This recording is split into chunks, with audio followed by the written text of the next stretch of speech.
Hey, so do you have it, like if you have slides or anything like that, you can click share screen. Oh yeah, I forgot. You don't have to have slides. I'm just saying, I do. I thought you did. I'm already craving that dumpling. I'm gonna go get myself a little bit more. It was so tasty while you're getting set up since no one's on yet. Sounds good. It's so good.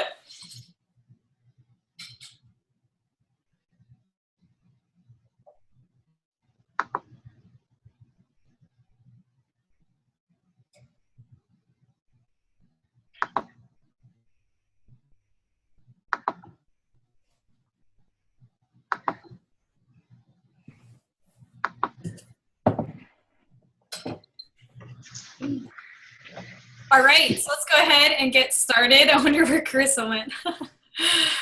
All right, so welcome to our team call, and tonight we have the pleasure to hear from Megan. But first, I wanted to do just a couple announcements, and then we'll get into the meat of this. Summit is next week. We are coordinating a team dinner, so even those of you where you didn't buy tickets, but you're maybe driving distance or something, we're trying to figure out timing. I'm trying to work it around Heather because she bought tickets and can't stay the whole weekend. So it's either going to be Thursday night or Friday night. And we're just going to meet at Margaritaville and hang out together and just have a good time. Super excited to see everyone. Also, Country Heat's going to be released next week. We don't know the specific date, but that should be exciting. So I'm going to start kind of talking about it a little bit here and there. Also, right now, challenge packs are 21-day fix, 22-minute hardcore, and 21-day fix extreme. So there's a lot of promotions right now, which is super exciting. So I think that is, oh no, the last announcement is next week, Coach Basic starts. So the expectation of that group is that you will be committed in that challenge. The trainings are short and sweet, and they're just activities that will absolutely move your business forward. So how the training is going to be structured is Monday through Thursday, there are lessons. And then Friday through Sunday is kind of catch-up day. Now, I don't want you to come into it then thinking, I'm not going to work my business except for Friday through Sunday, and I'll double up then or whatever. I really want you to try to get in some things during the week. So that's going to be fun. I'm really excited. And with that being said, I'm going to introduce you guys to Megan. Megan is one of our newer coaches and just a rock star. I believe you've hit Success Club, right? Did that link go through? She was at 4 Success Club points this month, and there's another person ordering. So just really exciting to see her take off so strong. And she did this training with Michael Hyatt, who's ridiculous. I love him. And I asked her to present on our team and kind of share some of the things she learned. So I'm going to mute myself and pass the time over to you. So go ahead, Megan. Perfect. Thank you. I hope my voice holds out. I've got some sort of virus of some sort going on, so hopefully you can hear me well. And I do want this to be interactive too, so you might have to unmute yourself there, Tara. I do have questions and want some engagement as we go throughout this. So as Tara said, it was probably a couple months ago that I did an evening webinar titled Your Path to Online Influence with Michael Hyatt. And I thought that there were just a lot of interesting nuggets of information that came out of it that make for some good discussion, as well as just kind of food for thought for me in terms of how do I relate that to my Beachbody business. So one of the real key takeaways was, as you think about your messaging and your target audience when you're doing your online marketing, if you will, if you're speaking to everyone, you're speaking to no one. So really thinking about what is your niche and what is your market so that you can have some focus and try to succeed in that focused market rather than trying to say you're going to help everybody. So one example that Tara has spoke a lot about is just how her focus is moms. So when she does her marketing, when she does Facebook ads, her target market is, I believe, 5 years younger, 5 years older, and women. So really trying to focus that niche down rather than trying to stay too broad. So the first step is to gain some clarity. So I thought that this was an exciting little exercise to do and easy, and that's writing a core value proposition. So taking these bullets here and filling in the blanks. So really thinking about your professional identity, your target audience. Who are you going after? What's that unique solution that you offer? And what's your promise propositions? So for myself, if I were to write this core value for myself, I would say I am a fitness and nutrition coach. Mine, as I was looking at this tonight, is very broad. I said I help people that would like to get on track with fitness and nutrition, but I'm feeling that I need to narrow that down to say I help women, or I help moms who would like to get on track with fitness and nutrition, learn how to build healthy habits so that they can lead a healthier lifestyle. Abby or Tara, do you want to chime in with what your core value proposition would be? I know, I caught Tara eating. That's why I turned off my video, because I was like, So I'll take a stab at it, and I'll stumble my way through it, because I was going to write it while you were talking. So I am, oh, sorry, Abby, I muted you. All right, so I am a online health and fitness coach. I help women who are mothers of grade school children to learn strategies to get healthier and happier, even on a tight schedule, so that I guess maybe help them get happier. No. Man, girl, you put me on the spot. I know. What are you promising them? So that what? I want to give them simple and effective strategies for getting healthy without it eating up their lives, so that they can take care of their busy mom schedules. Perfect. Man, that's rough. I'll have to edit that. No, it's good. It makes you think about your vision, your goals, and why you're in this. Yeah, absolutely. I like that. Abby, do you have any thoughts? Yeah, actually, I've been thinking about this for a while. Basically, if this is how we stated, it's like I'm an online fitness and nutrition coach, and I want to help, for lack of a better word, nerd-like enthusiasts, nerdy people, to learn and understand better eating habits in their daily lifestyle, so that they can feel more confident in themselves, as well as help them get towards better goals that they have in their lives, such as for example, I went to Colossal Con, which was a couple months ago. Where was it? No, in June. Colossal Con is an anime convention, and they actually had a panel where it was a group of people could sit there and talked about eating healthy and talked about that. And that really spoke to me, because a lot of people in that community, they're most of the time, they're probably between the ages of 18 to my age, which is 36.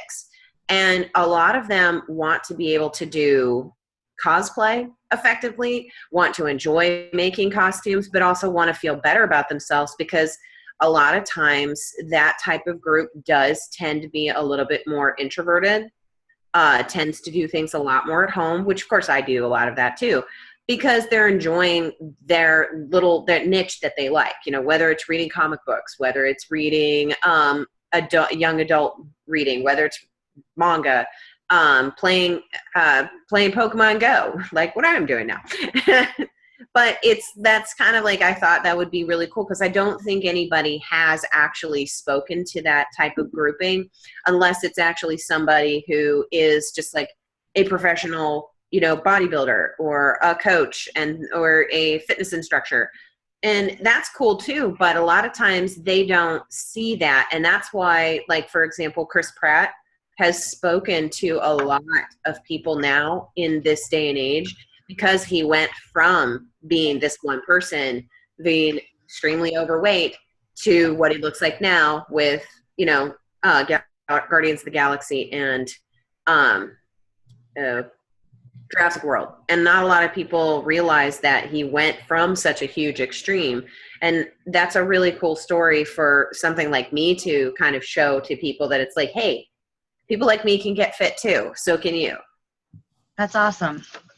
So I totally have to interject here because I'm a nerd, like huge Chris Pratt fan. I'll let you know that I'm a nerd. I'm saying, oh, that was a good one. So anyway, it just warms my heart. And like, no joke, when I set up my Facebook ads, I like literally have one that's called Nerds that are like my people. So I target like Harry Potter fans because I love Harry Potter, and I target superhero fans because I'm totally into superhero. And like today, this is a different genre, but I was like, I joined a group about like the Lunar Chronicles because I love the Lunar Chronicles books. So like I love the genre that you do. I think that's really specific. And I just want you to know you're not alone. That doesn't mean the market is saturated, but I just want you to know that, you know, if you need someone to talk to about it, I'm here for you. Yay. I'm in it. You should probably know that. Yep. Well, thankfully, did you pre-order the 8th Harry Potter book? So my husband is like so flipping opposed to it. Like he's so upset. He's like, this is done. You were done with it. So stop it. And so we're kind of on the fence about it, but I want to order it. It's coming out next week, so you still have the ability to do it on Barnes & Noble, because I actually am waiting for it to be delivered to me because I already got it. Can't I just do it on my Kindle? Sorry, Megan, we're hijacking your call. You're good. It's really important, okay? Yes. I figured I'd Kindle it. I hope I can. Okay, sorry, Megan, go ahead. I'm sure. No, this is good. So one of the next important concepts to think about is branding and your slogan. You really want to keep this short. So he suggests to 7 words or less. And I thought this was an interesting fact that you really have 5 seconds to grab the reader's attention. So you don't want a big long sentence or paragraph about it. So my slogan is getting fit bit by bit. Tara, I took this one off your website. Kind of look, what are your target markets? Productivity, motherhood, health and fitness, and life by design. And there's more. I know mine. I want mine to be nerds can be fit too, with the number 2. Oh, cute. Perfect. So there, what are some other slogans? Excellent. So your logo is really your mark and what you're going to use on materials as you put them out there. You want it to be something simple yet eye-catching, and he suggests that you put it on everything that you put out there. I can say for myself, there's my logo. I put it on almost everything. If I'm doing anything from my phone though, like if I'm posting a selfie to my business page, it doesn't get put on stuff like that just because I am not smart enough to figure out how to do that right at this moment. But anything I'm posting from my computer to my page, a recipe, a quote, anything like that, I put this on. What's that site on the bottom? I have not checked it out personally myself. This is a site that they talked about in the presentation, just like in passing, called 99designs.com. So I'm sorry, I don't know if it is a site where you can get some ideas, or if it's a site where they actually like you pay and somebody will design it for you. Oh, that's I cool. designed mine myself. I spent a lot of time, probably too much time, researching, picking the name, and then trying to figure out what image did I want to go with it. And including, I went down to the important details of the font and the color as well. And I used the fonts and the colors in everything I do as well. That's a good idea. Any other tips, Tara? No. Like, throw me off. No. I keep going back and forth on whether or not I want to do like a training on this.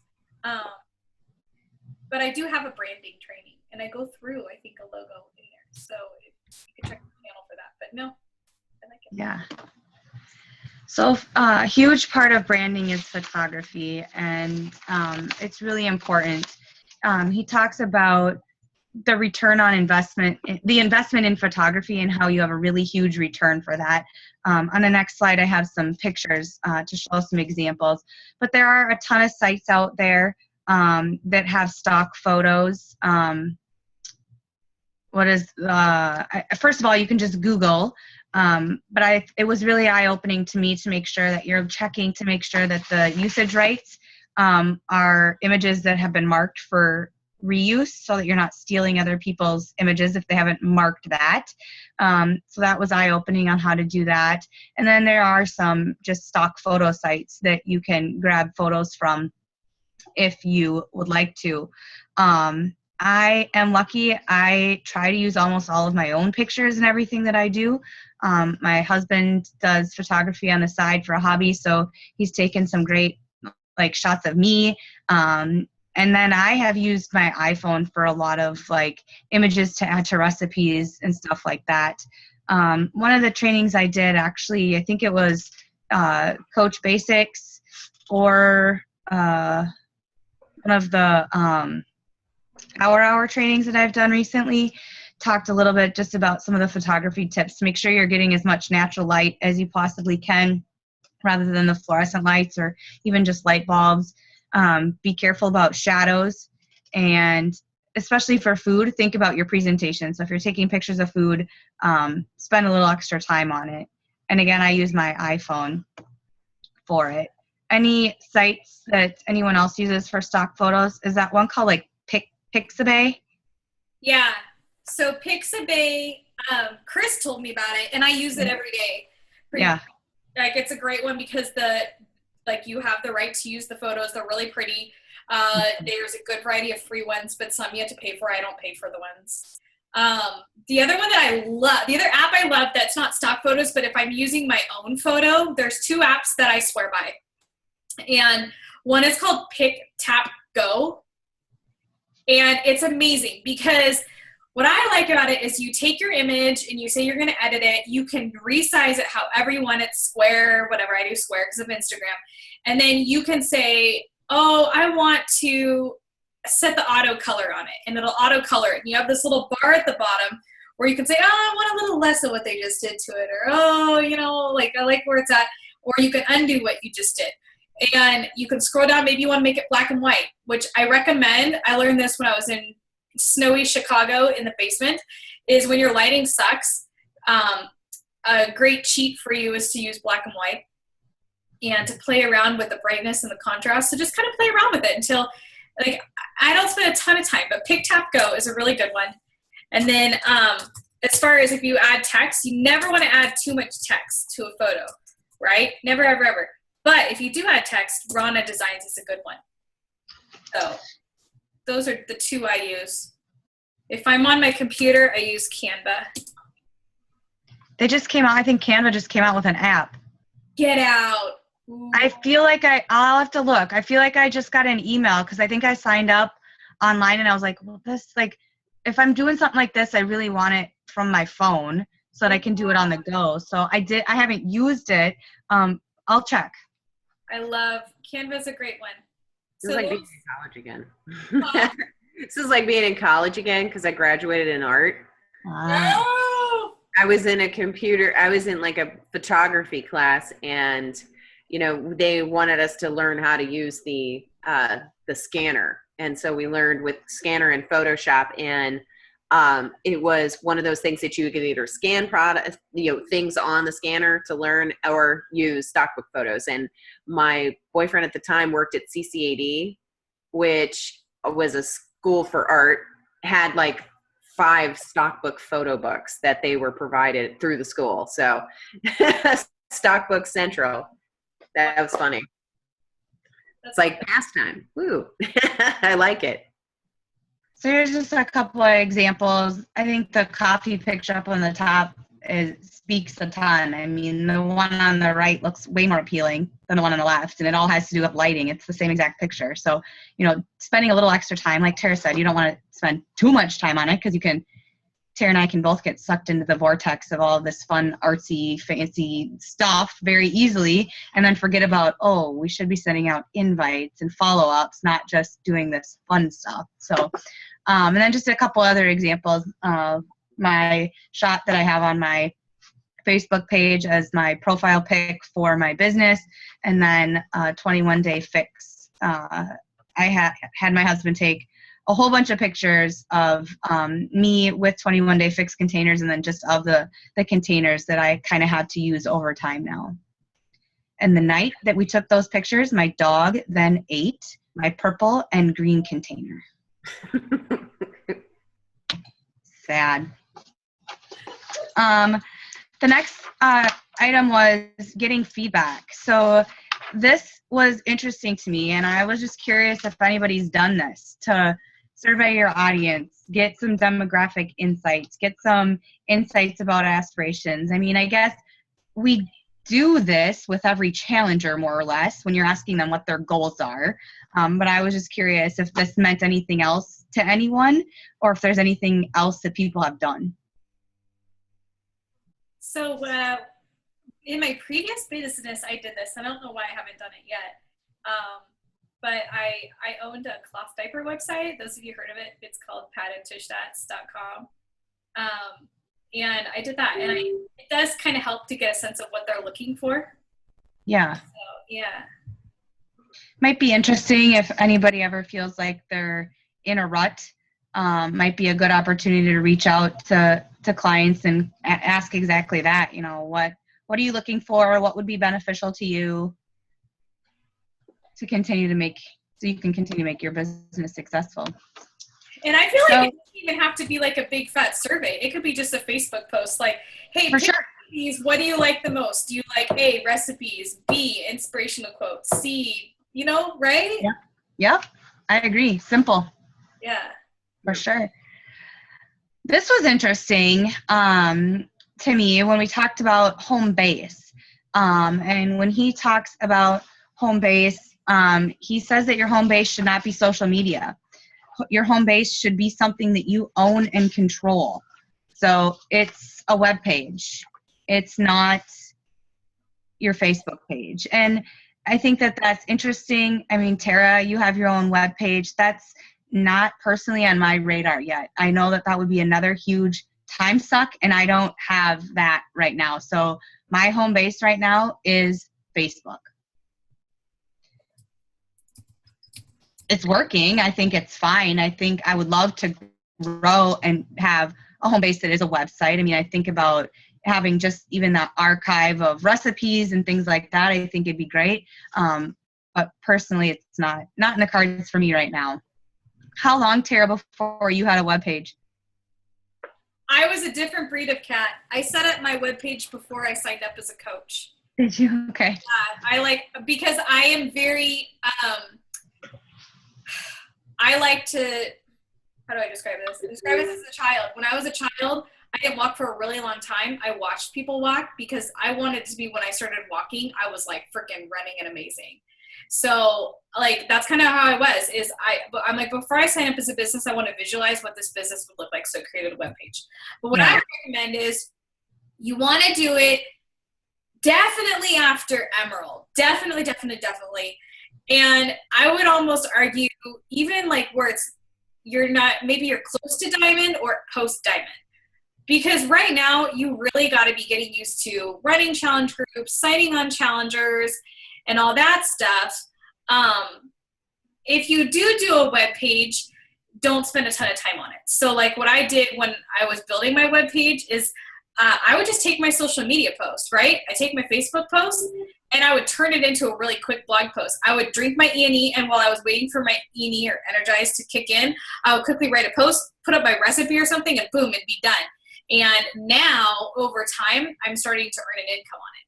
But an interesting note, Melanie Mitro, who's known for having a blog for her business, she's the #1 coach in the company. She says it took her 9 months before she ever got her first sale from her blog. So it's definitely, and now like that's where she gets almost all of her sales. So it's definitely something that takes time. So while you're an early coach, you could start doing a little bit in it, but don't dive into it because it won't give you everything that you need right now. And I can say personally for myself, I don't like to do something halfway. So I would perhaps rather take time right now to be visioning what do I want on the site, how do I want it structured, so that when I do get it up and running, I'm able to put some time into it and really get it how I think it should be. And something really hit home today, Tara, in one of your posts or comments you replied to me, and it's a great reminder of not trying to reinvent the wheel over and over and over again. There's a ton of support for the coaches on this team to use information that those that have gone before us in this business and have been in our shoes, wherever it is you might be now, have done this before. And so really trying to leverage what they have. We're all going to have a tweak here and there, but put some effort into using what's already out there. And I think the same would go for websites. I mean, there's some great websites out there, so I don't need to reinvent my entire structure. Let me go see what somebody else is using that's working and figure out, okay, now I need to do something like this for myself. I thought this was interesting when he talked about what's your voice and picking a voice and being consistent with your voice. So sage is that wise, expert, and authoritative. The Sherpa is the guide and the insight. And the struggler is walking the same path as their peers, raw and honest. And as I think about coaches on our team, I can put a voice to some of them that I know better than others. Which one am I? I'm just curious. Which one do you think you are? I come across as authoritative a lot, but at the same time, what I hear from people a lot is people say, thank you for your honesty. Thank you for keeping it real. So I put myself as a struggler. I'd put you as a struggler for sure. Okay. Mm-hmm. And I think that my opinion is in this business, most of us are going to walk the line between Sherpa and struggler. I think that's a lot of the point of the Beachbody business is that we're in it with those that we're coaching. So you maybe, Tara, have that authoritative role because you're the leader of the team and you're trying to help all of us along, but you're not like telling your challengers like you're doing it all wrong, do it this way. I mean, that's not, you're in it with them and helping them figure out what works for them and teaching them what's worked for you. That's a really sweet way of saying I'm not bossy. I really appreciate the effort. You're not bossy. You're not. Publication. So, when you are posting your Facebook page, committing to a schedule and establishing that consistency. This, for me, right here, was the biggest takeaway from the entire seminar. It's not a concept that I had ever heard of before. So he talked about the minimum effective dose, and the definition of that is the smallest dose that will produce a desired outcome. And the description and the example that they gave was water boils at 100 degrees. Water is not more boiled if you add more heat to it.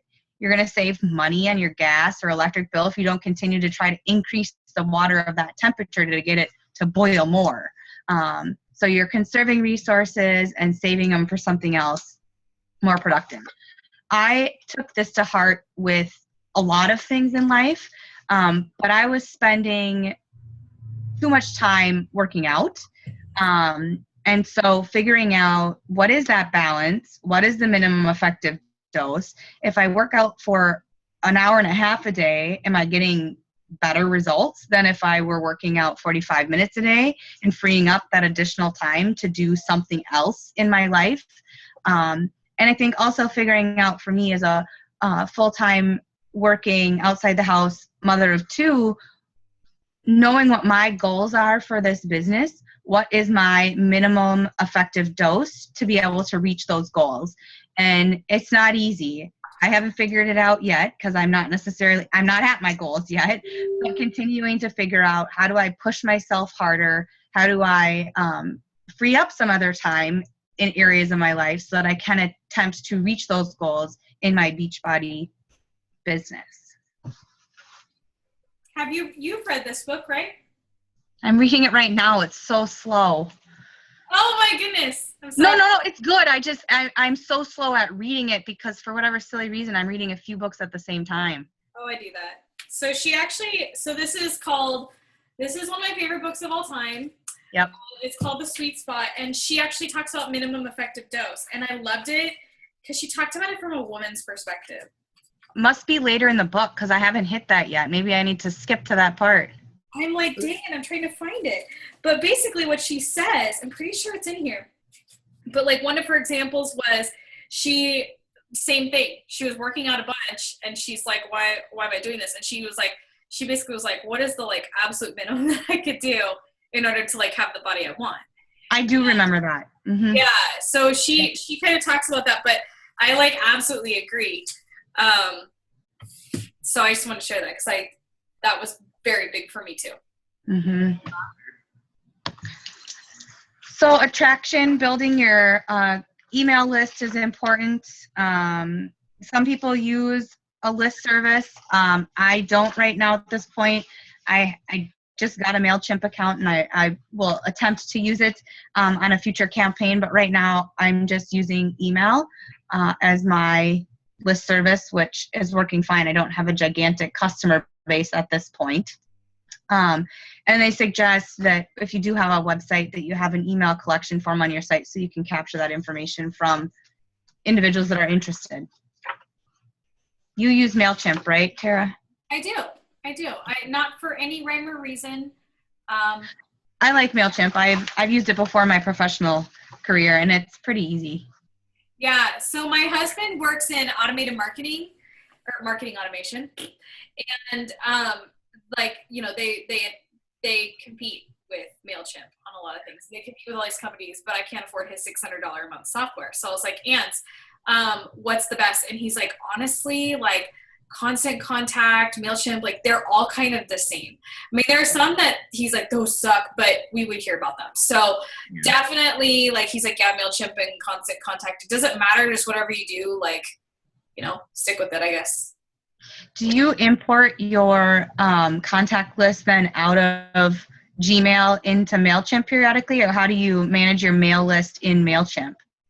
So because of CAN spam compliance, which are like the rules behind what you're allowed to do, I only add people to the mailing list who have signed up through my form. So I never manually add people, with the exception of if someone signs up to have me as their coach, they have agreed to receive emails. So I will upload them.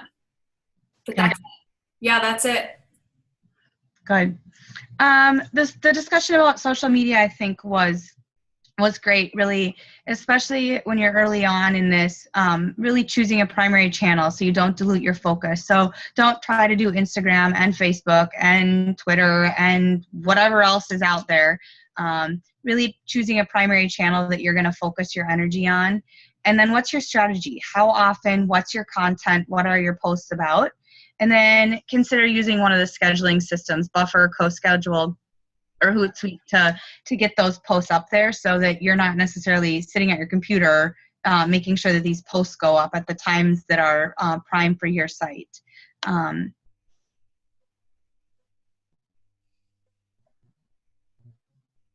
have my own strategy. I've worked on trying to fine-tune it over time. I don't post nearly enough. But unfortunately, last week when I put a lot of time into posting double what I had been posting, I had less engagement on my site that week. So I have a bad flavor in my mouth and have gone back to my original posting schedule. And I know I will increase over time again. But you're not based on, and I'm not an expert in the Facebook, how Facebook works. But from what I do know is that if you're only posting once a day, you're not drawing enough people to your site.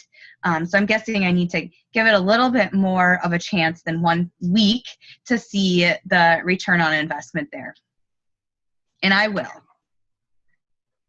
On my business page, I don't use a scheduler because I can just use the scheduler right in Facebook for my business page.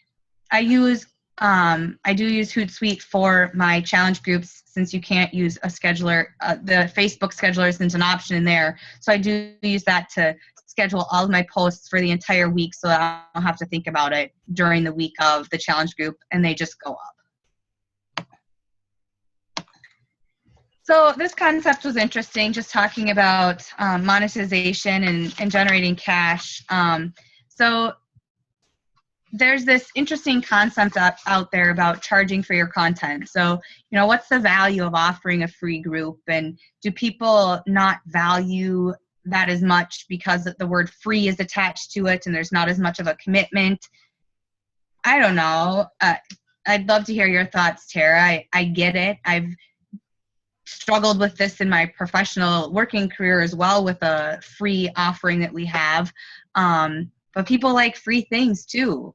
And it seems to me that so far my experience, this will be my third free group that I've hosted this month. And I've had pretty good groups. The people that are there because they want to be there.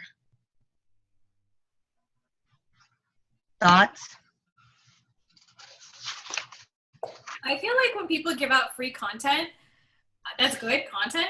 Like, I want to buy, but like, I will never just be like, I've got to buy this, like, right away. I have to build trust. So one big example is the Fun Cheaper Free Queen. She's amazing. And she talks about like saving money and stuff. And she has a software program that's like $200. And I probably never would have said yes, except she's given such amazing free content for years that I'm like sold. I'm like, I will do whatever you tell me to do.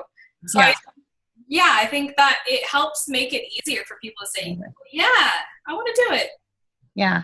Build that relationship and that level of trust that they're investing their money wisely into a product or a service that is going to be beneficial to them. For sure. So optimization, what does this all mean? Optimize your time by doing the things you need to. So in this business, it means to me really hammering out the daily fours, the power hour daily to make sure that you're getting those crucial tasks done, and then prioritizing how you fit in these other things. So in one of Tara's videos yesterday, posting to my Facebook page is important to me. I can't do that every day though. And so I sit down and hammer all of that out and schedule all of my posts for the entire week on Sunday so that I'm headed into the week and I know that that's just going to happen and it doesn't need my attention to get it done. Consistency is more important than frequency, and to go with what I just said, what gets scheduled gets done. So if you're not scheduling these things and figuring out how they fit into your day, into your week, your time will be gobbled up by everything else and you won't get them done. One of the interesting things that they talked about was delegation, and I don't necessarily think that it pertains to this since we're kind of our own business here and we're responsible for getting the work done. But where I thought it applied a lot was in other areas of my life, really figuring out what do I need to be doing versus what can I be delegating or having other people do to give me some more time that I had just always been doing or taking care of that I don't need to. So it's letting go a little bit of that type A personality that I need to do everything. I don't. And so how do I give some of that responsibility up to others so that I have more time to devote to my business? And a few weeks ago, Tara challenged us to write out your schedule for your whole day. And what does it look like? And I think that was pretty eye-opening. And you, I think, circled back in one of your videos yesterday about that, talking about how many hours are in the day and sleeping and working. And, that leaves so many hours for your Beachbody business and for your family, and really scheduling it all out and plotting it so that you have a schedule that you're going to commit to get the work done. The end. Wow, you couldn't have timed that better. Great call, girl. That was fantastic content. There's a lot of stuff I'm taking from that, so I really appreciate it. No problem. It was good. Let's hop off before it cuts us off. Thanks, Megan. Good night. Bye, guys. Bye.